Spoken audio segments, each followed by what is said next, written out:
Hello, I'm Ruth, and welcome back to This Is How We Roll. This week, we're going to be talking about knowing when you're sick. I'm not talking about knowing when you're sick like having the cold or the flu. I'm talking about like the days when your body is just having a rebellion. I know personally, having CP, that there are days where I just can't get my body to do what I want it to, and I have to stay home.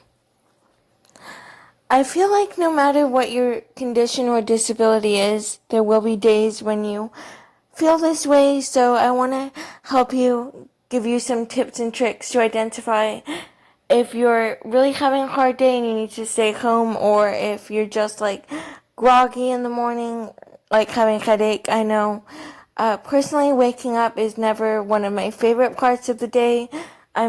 Have just never been an early bird, so it can be kind of difficult to detect whether I'm actually having a hard day or whether I'm just, my body's being slow because it's the morning.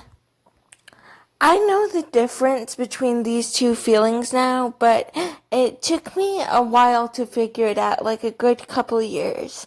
And how I managed to do it was paying attention to how I feel every morning when I'm getting up and getting ready for college, or I guess I started doing this when I was in high school, but paying attention to what it feels like just getting up generally. That way I have a baseline for the way that it feels, and I know if it feels a little bit worse that morning, or a lot worse, that it's probably not going to be a good day and I should stay home. If you're like me, you don't like staying home unless you have the cold or the flu because you're worried about getting other people sick. And you just usually try and force and fight your body to do what you need it to. This is a really good spirit to have. However, sometimes if you do this, you can cause yourself a worse health issue or to feel sick and struggling with your body for couple of days or even longer. So it's always best to try and take the time you need to feel better.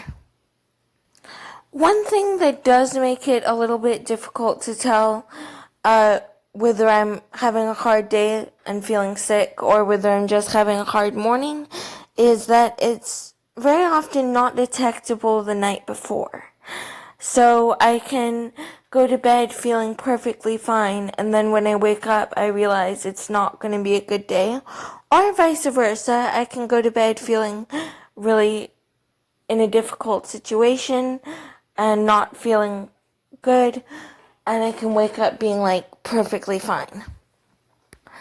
This can make it difficult if you're the parent of a child with a disability because you don't always necessarily have a good gauge for whether they're actually having a hard time or whether they're just saying that to get out of school. I don't have too many tips on how to deal with this because I'm not a parent. I can just tell you some things that seem to have worked for my mom. So number one, knowing the character of your kid. I've always been a very hard worker, really kind of obsessed in a way in high school. I was obsessed with getting straight A's. I never quite did it, but I managed to get close a few times. Due to this, my mom knew that if I was saying I wanted to stay home from school, it was really important that I did because I never liked to miss school unless I absolutely had to. However, if your kid is a little bit less into school, there is something you can try that will probably work. Finding something that they react to when they're having a hard day, strongly. If my mom ever did want to check, she would open the blind for a second, because light is one of my triggers, and if I would cover my face or say I hate that or whatever, then that's a true way of knowing whether I was just making it up or whether it was really happening. I guess I just really want everyone to be aware, whether you're an adult or whether you're the parent of a child with a disability, that it is not always detectable the night before. So don't think that just because you or your kid wasn't feeling sick the night before, that means you are there, not in the morning. That's all I have for this week.